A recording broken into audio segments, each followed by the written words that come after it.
Hey, what's up everybody? Welcome back to another set of Genshin Impact reactions. Today we have Seelieland Nocturne and Jahr und. I believe that's how it's pronounced. I'm completely guessing though, to be fair. Both requested by Harshit in the comments of the last video, and he gave me links as well, so I'm going to be listening to these and we'll see. So without further ado, let's go!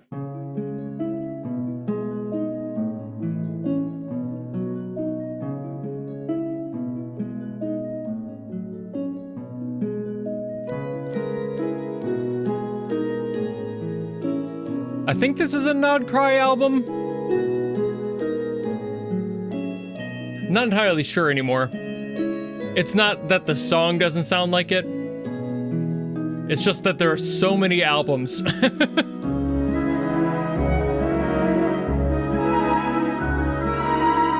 definitely sounds like it, so it probably is.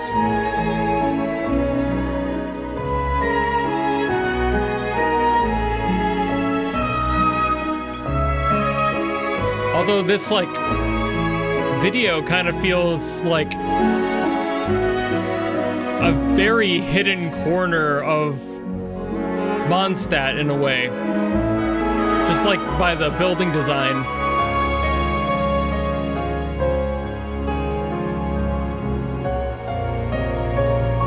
Ooh. Ooh.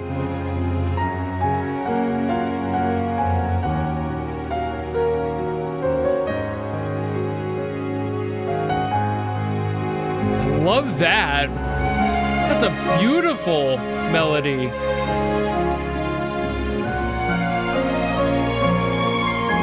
Woo! God.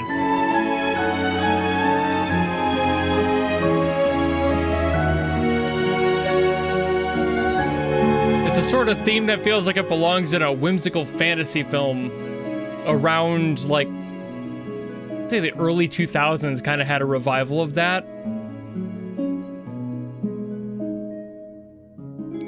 It feels like that exact same sort of energy, that like childlike wonder in there. That is such a gorgeous track. All right, so I learned more about this song than I initially planned to, just because it's so pretty and it kind of pulled me along that direction. This song is so beautiful, and it follows a very common thing for a lot of this sort of song. This chord progression it follows specifically, used a lot in fantasy stuff in general, especially. So what we have is a C sharp minor, followed by a G sharp minor, an A, and then a B.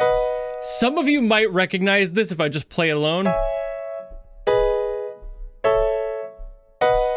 It's a chord progression that's actually very popular in the fantasy corners of like TikTok, for example. There is a song that follows that exact chord progression, and it's just something.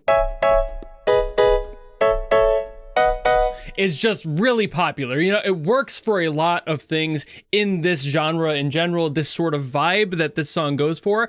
It covers a lot of that. And this song follows, you know, that general chord progression until there comes one part where we decide to advance and modulate the song into something a little bit warmer and brighter. And that's where, like, I was like, ooh, yeah, I really love what this chord progression turns into, because it modulates it just right in order to make the song just slightly brighter. And I mean, like, marginally. It's already a pretty, you know, surprisingly bright chord progression. But what they do is basically go down to the E, and then they build up. I think they use the F sharp minor at some point, and bring up to the A, up through the B, and then now we're at C sharp. No longer at C sharp minor, we go straight to C sharp after that final B there. So it builds up and very naturally progresses into this because it resolves perfectly. If we have this B and this C sharp minor that we had before, all these notes are basically like right next to where we want to be. So that one goes there, this one goes there, and we just get the lift off of this sour note here, just lifts up with that. So it just helps, you know, it brightens everything the way it was coming off of this B, because that goes there and it answers there. You know, it's just the beauty of this sort of a resolution and a modulation. It feels so good. And when we get to that change, the chord progression changes entirely. Like I said, it's a lot brighter this time around. We start in that C sharp, we drop down to A sharp minor in this key, but it's actually B flat minor as well. So A sharp minor, B flat minor, they're enharmonic, they're the same thing. That happens a lot for this general progression. We have a lot of those. Speaking of which, it actually goes right down to one of those with this one, which is F minor, but we call it E sharp minor in this context. And then we build up to this F sharp. Now we're back in the standard names for these. D sharp minor, and I think we go G sharp, and then it wraps back up to the C sharp. So it's just a beautiful progression. And of course it does go a few other places, but that's at large what we do. Like, those are the main chords to focus on for this entire progression, where they came from, where they went. It's just beauty. I love how that progression evolved, because it starts to do this back and forth thing. Like, the original chord progression we got just sticks with that build up and doesn't really evolve beyond that too far. But when we go up to this one, we start to get a little bit more adventurous. We start to build up a little bit more, and we get pushed down until we get brought back up. And it's a lot more dense that way. There's a lot more back and forth. And that works very well because we went from that C sharp minor to the C sharp, and that entire lift there feels brighter, more whimsical, and just keeping the chord progression in tone with that works beautifully. And then there's that melody. I learned this whole thing because it was just so pretty. And what basically happens there is this.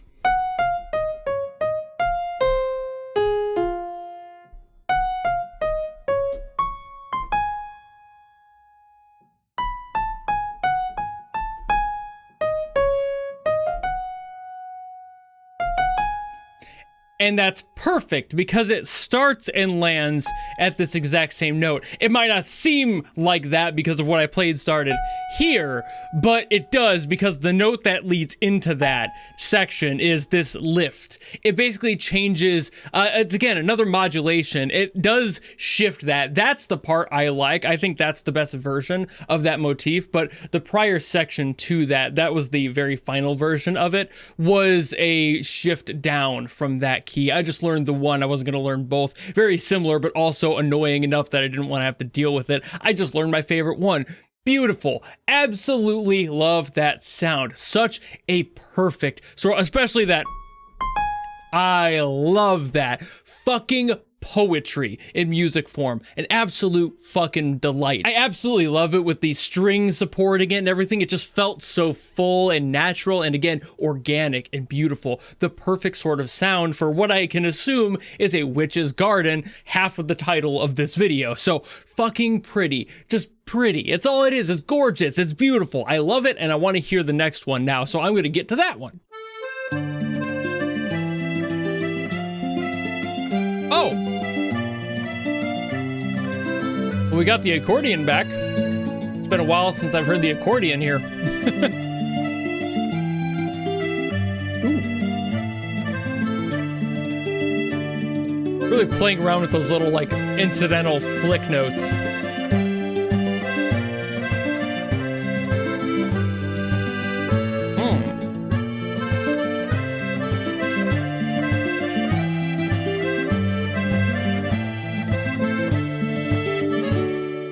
Okay, we gotta get backbeat to it. Whoa. Okay. A little bit more flamenco than I thought it was gonna be. All right.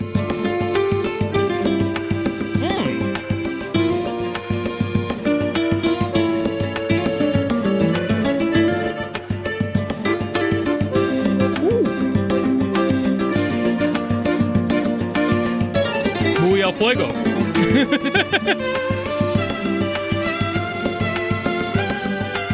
The way they blend musical influence here.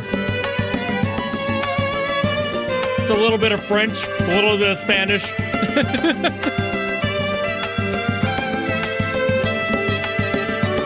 This guy's staring at you on the screen. He's like, why are you standing there?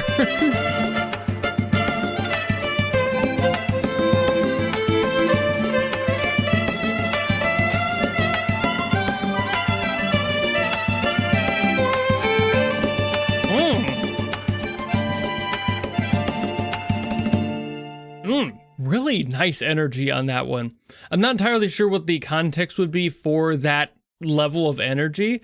I assume it's just a general area theme, but it feels like it has a little bit more spice to it than usual. That's probably just a Spanish influence, but either way. All right, this one's pretty fun in a lot of weird ways. Like, the way it starts is a little bit more fun than what it becomes, but it doesn't mean it really loses much of that cool factor. It's just more of the fun of what the chords are doing to build to that, like, flamenco guitar part is really what gets to me. So we start with D minor, and technically D minor 7th most likely, but either way, I'll just keep it simple. D minor, C, we go to F, up to the G, down to B flat, back up to C, and then we drop down to the lower G, and that's cool because it hooks up to an A. This is what I mean by all of the complexity going on with this chord progression. That is just the first half of what we're doing here, because it continues on with B flat, C, D minor, C, G minor, A minor, D sus4 into a D. Beauty. Just, I mean, I've talked so many times about sus4s to standard. It's just, it's so pretty, right? Like, this is such a complex pattern for a song to start with. It doesn't stop. The stairs keep going, and it like keeps resetting you. It keeps doing this forward and back push and pull motion like a whole wave. It's not just a little like, ooh, and then kind of step back a little bit. It's not like one step forward, 2 steps back. It's like a whole wave coming in from the ocean, crashing against the beach, and rolling back out. It's that constantly, that amount of weight, and just like the healthiness of it. It's so consistent. It's churning. It's like the wheels on a train. It just does not stop. And then once we get to what it turns into, which is like that flamenco spot, and we basically simplify it to just D minor, C, B flat, A, in that falling sort of pattern. That's all that really happens there.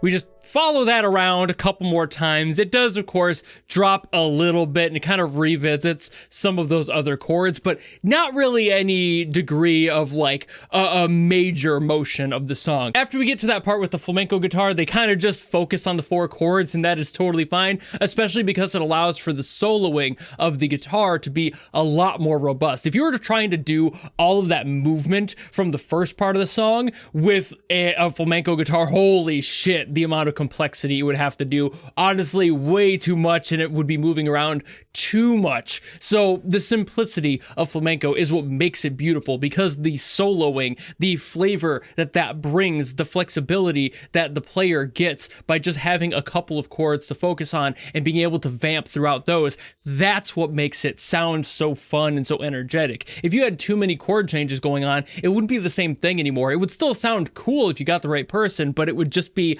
a lot.